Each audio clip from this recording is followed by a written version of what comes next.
Hi guys, welcome back to the channel. In today's video I'm going to share with you how to make a sauerkraut, which is a lacto fermented cabbage. This dish exists in pretty much every country, but it's called of course totally different. However, the process is the same. The point is we are fermenting the cabbage, or in fact many other vegetables that other countries do as well.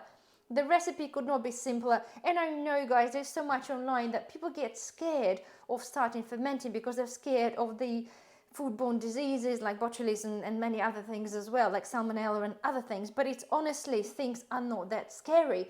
And I think the same is like with canning, guys. You got to take this first step and understand that once you follow the correct procedures, the things are really not that scary, and you can achieve a really tasty results that are really good for you. Lacto fermented cabbage have a lot of probiotics, and literally a couple of spoons a day could keep your gut really healthy. And they practice this in many countries and include that as a part of their diet, especially things like the Japanese, when they do use the kimchi. Again, they swear by it, and I've seen like the documentary, there's some people that live like past hundreds and they swear by just eating a kimchi. Yes, it's not 100% the same thing, but the point is it's a lacto fermented vegetables, and many countries do swear by it. Anyway guys, okay, it is really straightforward. Okay, there's a few ways you can do this. Okay, currently there's been many of those things on the market which are the fermentation vessels, and they come anything in, you know, the sort of ceramic or clay pots or anything like this with the airlocks built in. You can buy things like lids, the airlock lids. However, I didn't buy one. I made one. Well, my husband made one for me. It's literally my usual a jar with the usual 2-part lid, my brewing fermenting airlock, and the grommet that goes in between. Drill the hole, put it through, bosh, done. Okay, so you can go this way. You can do it in one of those jars which I've got here, which is the red cabbage that it's been fermenting for a week. Oh, it smells yummy, and what a beautiful color. You can use those jars, okay, but you have to burp it, which means that when the fermentation starts, we're going to have carbon dioxide coming up, and all you have to do is to open it once a day, let it out so it doesn't sort of explode as such, and yeah, until the fermentation process is finished. With the lids like this, you don't have to do it, just let it be and it will do its job by itself.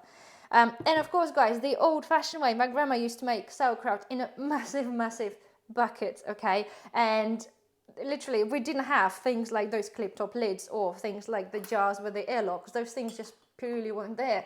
So my grandma used to make this in a much bigger thing like this, okay, and again, you can still do it this way. It's absolutely fine so long as you follow the steps. She used to put the cabbage in there, cover it up with the cabbage leaves, and on the top, believe this or not, she used to put a brick. Yes, the normal outside brick, but she covered this in foil so it's clean, obviously near the food type thing. This was as simple as that. There was none of these fancy jars, none of this fancy equipment. It was as simple as, and she put this in a corner there, or just sit there and still the whole flat out for like weeks and weeks. So anyway, so the point is guys, you do not need a fancy equipment to get started. All you have to make is a decision to start doing the fermentation. Trust yourself and trust that what you're doing is correct. And then world is your oyster. There are so many recipes you can do, guys. But for the principle of this video, we are gonna start straightforward with just cabbage, okay? This is literally the basic recipe, just cabbage, okay? Some cases you can add on carrots and onions, but cabbage it is for the purpose of this video.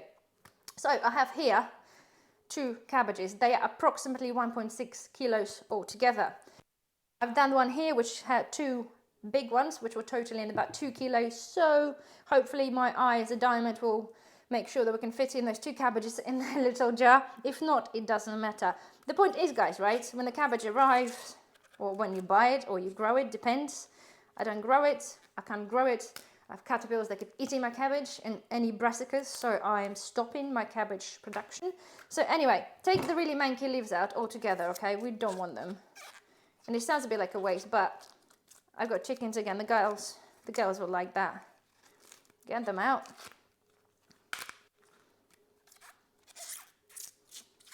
It's something weird, that squeaky sound.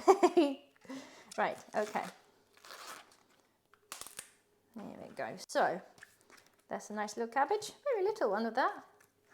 Right, so this one here, I've already taken a couple off. So, for the sake of, guys, covering that jar, okay, like I did one here, if you do this way, take some leaves, okay, and put them aside because we're going to use them as a lid. The idea is that the main safety of the safe process is to make sure that your cabbage is totally covered in brine. Okay, anyway, so this is our good leaves and this is our chicken leaves, which go here. Right, next thing, let's cut the cabbage, okay? I'm not going to do this everything on camera, but just for the principle of the demonstration. Right, cabbage. As you can see, got two little stems on the inside of each half, okay? Cut them out. It's just because they're really, really tough, really woody, we don't want that.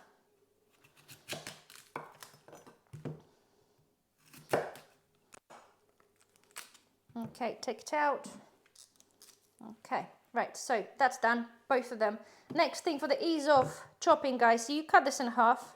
Let me get rid of that leaf as well. Cut this in half, okay, so it looks like that. And just thinly slice it. Okay, this, you can grate this, okay? I know there's many products there you buy that have a really thin strands, if you wish, okay? It's totally, again, it's a personal choice. It makes no final result difference apart from the taste, not the taste, sorry, the texture and where you use it, okay? So for example, comes up like really thin strands like that, and you can then cut it in half if you want to. Okay, so basically we have shredded cabbage type thing. You can use a mandolin again if you want. I find the mandolin's a bit too thin. I prefer my cabbage a bit chunky. Okay, I missed a bit of that. So, bowl. Right. Okay, in there goes. And I shall proceed with the rest quickly.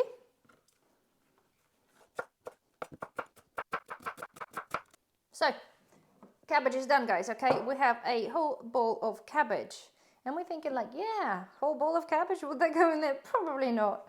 Nonetheless, anyway, guys, okay, the next point is we just need to add on some salt. So, because I have cut out the core as well, we'll be approximately looking at 1.5 kilos. So we will need approximately 30 to 35 grams of salt to put on top. And there's two ways you can do that, guys, okay? You can either... Look at that, 35 grams in the first scoop. Okay, you're going to sprinkle that on the top.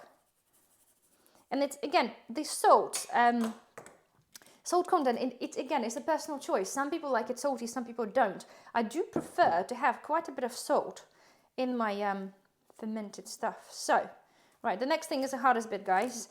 You can either leave it, okay, if you're leaving this without massaging the cabbage, I suggest you use a bigger bowl. And technically I should have done anyway because... You know, you might think I don't particularly like to have mess all over my kitchen. But anyway, sprinkle the salt in between the layers and then just let it sit. No juices will come out by themselves. This will give you a slightly crunchier final result. I myself intend to sort of massage the cabbage, if you wish. And the idea is we're massaging the salt in so we can release all those juices. So what I'm going to do, so I don't like a total... clip on the camera, I'm going to transfer this into the bigger bowl. It's not going to be a transparent one, but I can show you what's happening, okay? So let me just grab a bigger bowl. Ta-da! Right, bigger bowl. I thought I'm going to use a clear bowl so you guys get to see what's happening, but it's not working, it's a bit too small. So, transfer that in here.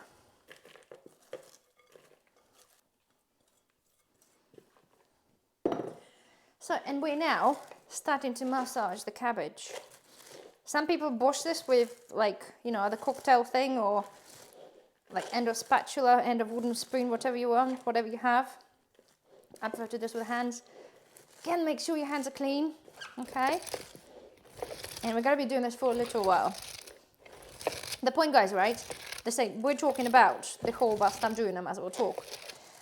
The reason that people worried about, obviously, about the bacteria, we're going through the fermentation, okay? And this is applicable the same when I brew like beers and wines. Every time you create this, especially in the airlock thing, when you create the oxygen-free environment, okay, you have a bacteria that is in the cabbage and it'll start to ferment. There'd be no way any other, okay, bad bacteria has a chance of surviving. They'll be severely outnumbered, okay? In the cabbages especially, there's so many things that we want to... There's so many like bacteria on there. This is what will kickstart off the fermentation, okay? So don't worry. You will know generally if you're worried. How would you know if your sauerkraut is gone funny? It will smell funny. Okay, that's right. So let me massage that for a while, okay? And then I'll show you when it's a little bit more done, okay?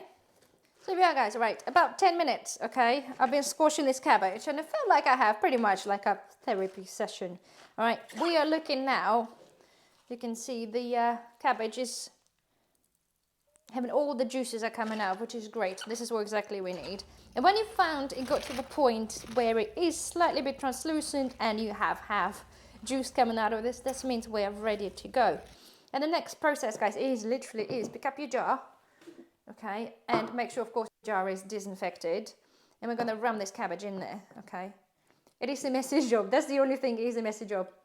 Especially if you try to do this with a red cabbage, because it does stain big time. Right, so get it in there.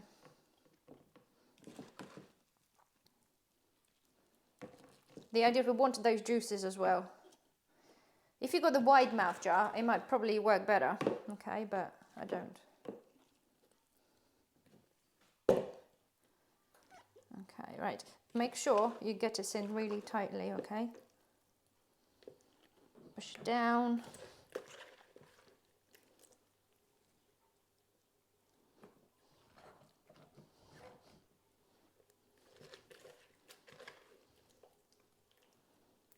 Right.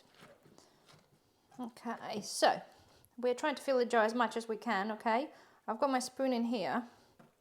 Trying to make sure we push it down as far as you can.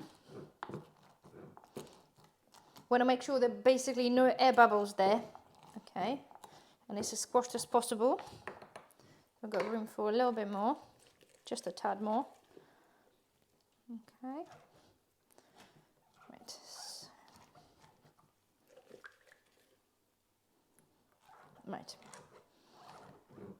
Right, okay, so we're looking at something like this. Okay, it's pretty much to the top. I've got some juice in here, which I'm going to pour on the top. The longer they sit there, guys, it will create more juice, okay? My juice is slightly pink because I've used the pink Himalayan salt.